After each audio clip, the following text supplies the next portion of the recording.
Una idea que creo que es muy importante, y le insisto a todo el mundo, es que algunos bienes públicos son más importantes o mucho más importantes que otros. El problema de los fuegos artificiales puede ser un bien público, pero es económicamente irrelevante, o muy poco relevante. Vamos, si se acaban los fuegos artificiales, pues no colapsa la economía ni nos morimos nadie, ¿eh? Los faros son importantes, pero son importantes para un sector muy concreto, no para todo el mundo. La defensa y la guerra y la capacidad de ataque es importante para todo el mundo, te guste o no. Entonces, el ataque de primero ir contra la teoría de los bienes públicos para decir que en realidad no hay bienes públicos, y luego cargarse un bien público como los faros y decir que han sido proporcionados por el mercado, y los fuegos artificiales, ver cómo han sido financiados voluntariamente, decir, ya está, ya me he cargado toda la teoría de los bienes públicos, luego el anarcocapitalismo funciona, es una pifia monumental, con perdón, y lo discutí con José Hernández Cabrera, decir, tú me has puesto esto, y siendo militar no me tratas del problema gordo, que es la defensa. O sea, el anarcocapitalista parece que va adrede decir, sé que hay un problema ahí, no quiero mirar, sé que hay un problema, no quiero mirar, como el niño de si no miro, el monstruo no está ahí. Luego, vamos a tratar el tema de la defensa. Y es obvio que la fuerza, o la defensa en general, tiene una característica muy peculiar. Y es que no solo es un bien público, puede ser, y es de hecho, un mal público. A los señores oprimidos en la Unión Soviética, o en Cuba, o en Corea del Norte, obviamente su ejército o su policía no les caen especialmente bien, probablemente, salvo que tengan el coco muy lavado, ¿no? O sean parte del régimen. Es obvio que la fuerza puede ser un mal público, el Estado puede ser opresor, pero también habrá que analizarlo como un posible bien público. También es verdad que la capacidad de defensa y la capacidad de la guerra, o el Estado, otro argumento típico anarcocapitalista, puede ser capturado por el enemigo. Es decir, si tienes un Estado, te invaden, no derrotan a la población, pero derrotan al Estado, se ponen ellos y se ponen a mandar. Y yo digo, sí, pero dos problemas. Sin Estado, lo más probable es que te lo hagan mucho más fácilmente, porque te van a arrasar directamente y ellos montarán su propio Estado, aunque les cueste más tiempo, ¿eh? Y segundo, este problema es común de todas las armas. Si vas con una pistola por la calle, inicialmente es una arma defensiva para ti, pero en el momento que te la quiten es una arma ofensiva, ¿eh? Los ejércitos, cuando se retiran, tratan de destrozar todo lo que no pueden mover para que no lo use el enemigo. Luego, esa naturaleza del Estado es obvia, pero no es razón para decir, como el Estado nos lo pueden capturar, ya está, mejor no tener Estado. Luego, voy a daros argumentos de que la defensa es especial. Y por favor, aquí no os pongáis austriacos diciéndome, no, en los bienes solo hay que hacer análisis marginales y de precio y de oferta y demanda sin ver sus características, digamos, técnicas. ¿Cómo que no? Pero si muchos economistas lo hacen. Por ejemplo, ¿qué diferencia hay entre un bien y un servicio? Los bienes son cosas y los servicios son acciones. Los bienes se suelen poder exportar con relativa facilidad, en el sentido que se llevan de un lado para otro, mientras que los servicios, pues el mecánico tiene que estar al lado de tu coche para tocarlo, no, se tiene que mover él, no puedes contratar a un mecánico chino que está en China. Hay otros servicios que son de información que sí, te puede analizar una radiografía un doctor que está en la India, pero eso ya depende de la tecnología. Vale. Pues la fuerza, la idea de guerra, de ataque y la defensa, tiene una característica muy curiosa, y es que es un bien que es un mal. Y de hecho, no sé si es el único, pero es una característica, es decir, la fuerza es un bien para mí porque es un mal para ti. Es decir, a mí me sirve porque a ti te puede hacer daño. Si a ti no te pudiera hacer daño, la fuerza no me serviría a mí para nada, ¿eh? Yo suelo hablar de que hay 4 poderes: fuerza, riqueza, belleza, persuasión. Y esos 4 interaccionan, ¿eh? Y alguien con mucha labia, con mucha persuasión, puede convencerme a mí de que no le dé un golpe en la cabeza, o de que le dé mi dinero, o a una mujer muy guapa de que vamos a ser pareja, ¿eh? Interacciona todo. Pero el que es fuerte es el que tiene la capacidad de hacer daño a otros, entonces puede quitarle su riqueza, ignorar su persuasión y darles de tortas, y si es mujer, te viola o te somete, ¿eh? Luego la fuerza es especial por esa capacidad de hacer daño. La persuasión también te puede hacer daño, obviamente, te puede engañar, puede ser un cantamañanas, ¿eh?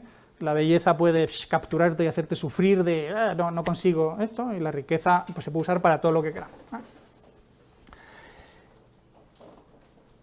La fuerza es un bien invertible. El señor que te defiende, 5 minutos después te puede estar atacando. Luego es tremendamente peligroso. Luego hay un riesgo enorme de externalización. Siempre decimos, vamos a especializarnos y luego intercambiar, ¿no? Vale, pero si yo soy el único que se especializa en fuerza y vosotros no, mañana sois mis esclavos todos, si a mí me da la gana. Luego, mucho cuidado porque ciertas cosas no conviene externalizarlas, o si lo haces hay que hacerlo con cuidado por este riesgo. Luego hay cosas que quizá no son tan proclives de intercambio y de mercado. Luego, fijaos que he ido ya a algo súper básico para ver, es que aquí quizá ni siquiera tenga sentido o es demasiado peligroso que haya mercados. Luego, ¿cómo se ha producido la fuerza, la defensa, el ataque históricamente gran parte del tiempo? Como una cooperativa de producción y consumo. Como un grupo de personas que producen su propio servicio de defensa y disfrutan de él. Porque necesitan lazos de parentesco o lazos de proximidad pues patriótica. De nuevo, por la idea de, si tú eres un soldado y confío en que pagándote tal, vale, pero el día que me odies o no me amas, vas a tener muy fácil esclavizarme. Mientras que si eres un pariente mío o mi amigo, eso te va a costar más. Luego, tienden a ser grupos afectivos o con algún lazo emocional que se defienden juntos. Una característica espacial. La defensa es un bien que tiende a ser local. Es decir, si yo ahora soy muy fuerte, pero me piden que defienda Tokio, pues me pilla un poco lejos. Mientras que si tengo que defender Madrid, pues vale, estamos aquí. Y si tengo que defender esta habitación, pues es más fácil. La tecnología se ha desarrollado y podemos lanzar misiles que apunten a un sitio muy concreto, pero sigue habiendo ese problema. Cuanto más lejos, más difícil. Luego, las unidades de defensa tienden a tener una geografía compacta conexa. Una ciudad con una muralla. De hecho, la muralla es... Y ese es un problema. Una vez has construido una muralla, la ciudad deja de crecer o crece un poco más y tienes que construir otra muralla que causa un problema. Y los países tienen una frontera también como unidad de... Aquí defendemos. Esto es divertido, criticar esto. Alaska. Uy, Alaska está separada. Sí, pero está separada por Canadá, que Canadá no es un país especialmente belicoso. Sería divertido si pudiera existir Alaska con un país realmente enemigo en medio. O Hawái, está muy lejos de Estados Unidos, las Canarias están muy lejos de España. Pues son más difíciles de defender, pero también pueden ser lugares militarmente estratégicos, es decir, cosas que estén lejos, mientras merezca un poco la pena defenderlas, pueden darte un poder de ataque también especial. Una característica temporal, 5 minutillos y acabó. La defensa requiere mucha preparación y muy poco uso real. Es decir, no es como comida que la estás preparando todos los días o el coche que lo estás usando a menudo, sino que la defensa, en un mundo ideal, la tienes ahí, gastas y no la usas nunca. Y entonces es todo un problema. Si no la usas nunca, ¿cómo sabes que tienes la suficiente? ¿Cómo sabes que tu ejército está bien si no lo has medido en competencia contra otros? Entonces, de aquí podría venir la idea de conservadora de, decía P.J. O'Rourke en uno de sus libros, cuando veía cómo se gastaba el dinero, el ejército americano, y dices, en esto es en lo que hay que malgastar el dinero del contribuyente. En acorazados, en portaaviones, en cazas, porque si te quedas corto, el problema puede ser muy gordo. El día que descubras que te habías quedado corto en el gasto en defensa es demasiado tarde, porque ya no ha servido de nada todo lo que te habías gastado porque te lo han quitado todo. Otra idea es eso, el fracaso en la defensa es muy grave, implica tu muerte, tu esclavitud probablemente. Y ya lo he dicho antes, la defensa claramente requiere planes y coordinación central y requiere jerarquías. Eso de órdenes espontáneos y libertad, aquí funciona menos. Hay muchos liberales que defienden a veces el soldado que eventualmente decide, yo a partir de ahora me hago objetor, o como se dice cuando estás en medio del combate y te vas, el desertor. No, la defensa es algo muy serio, tú una vez firmas el contrato es para esos momentos. El contrato no es para estar antes de juerga por ahí sin hacer nada, y que bien vivimos los militares. El contrato es para ahora, para que te juegues la vida por los demás, que para eso te hemos pagado. Luego, ¿qué propone el anarcocapitalismo? Agencias privadas de seguridad.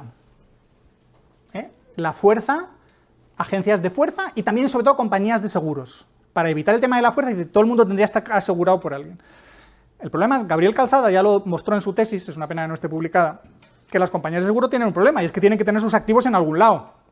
Y si sus activos son destruidos por la guerra, no pueden pagar a nadie. O son capturados por el enemigo, pues ya no pueden capturar al otro, al que perdió.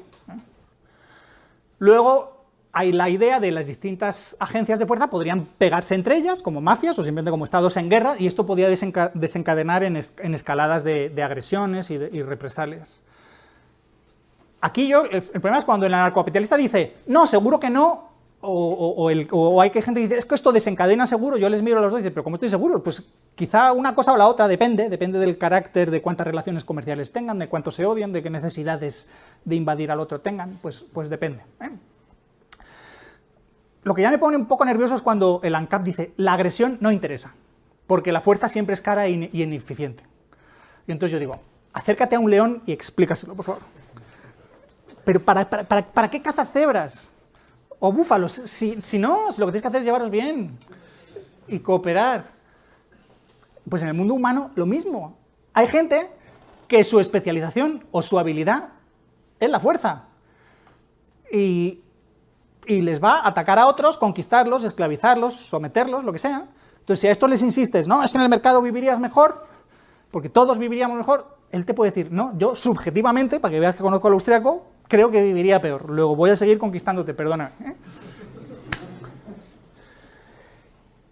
Otro problema, ya os lo he comentado antes, de la defensa de las asociaciones privadas, es, vale, en principio, si eres legítimo, si eres ético, liberal, solo te vas a defender, no vas a atacar.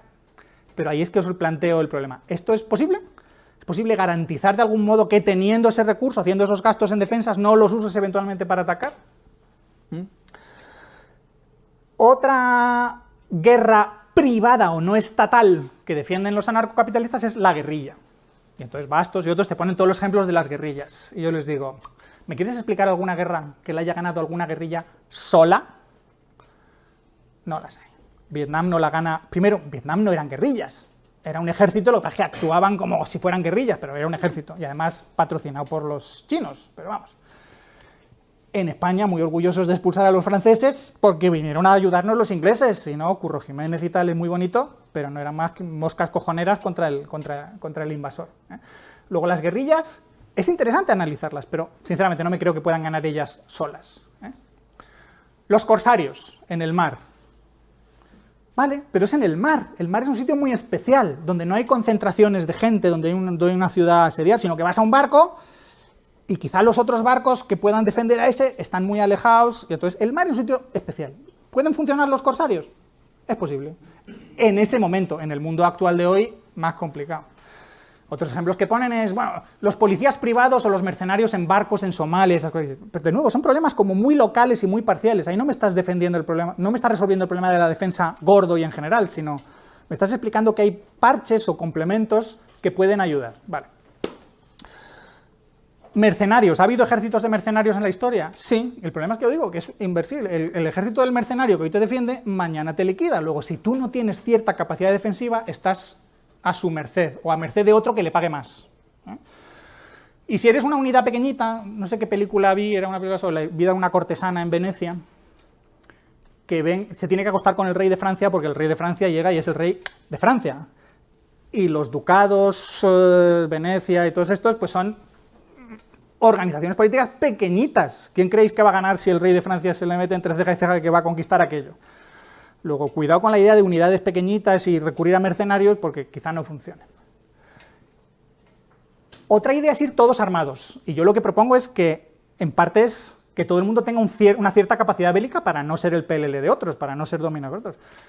El problema es que entonces esto requiere un poco mentalidad de artes marciales. Vamos a estar todos armados o todos siendo capaces de golpear al otro, pero al mismo tiempo eduquemos muchísima tolerancia y respeto y autocontrol. Porque si aquí ahora estuvierais todos armados y a alguien le cabreó mucho, aquí se arma una balacera que no veas. Y eso es bastante irreversible. Otra respuesta típica de ANCAPs y austríacos en general, de la que yo lo siento, pero es, bueno, la empresarialidad es la respuesta. Esto es cuando ya, no sé qué responder, pero a algún empresario se le ocurrirá algo. Y yo, bueno, pero concrétamelo un poco, dame alguna idea. Entonces, yo creo que hay una tendencia, si estudiáis biología y historia de la evolución y transformaciones de individuos a grupos y cómo los grupos necesitan cohesionarse y coordinarse y se transforman en individuos. Tú eres un grupo de células que se ha convertido en un individuo. ¿Ves cómo hay esa tendencia a ser más fuertes a base de asociarse y a base de someterse a órdenes jerárquicos?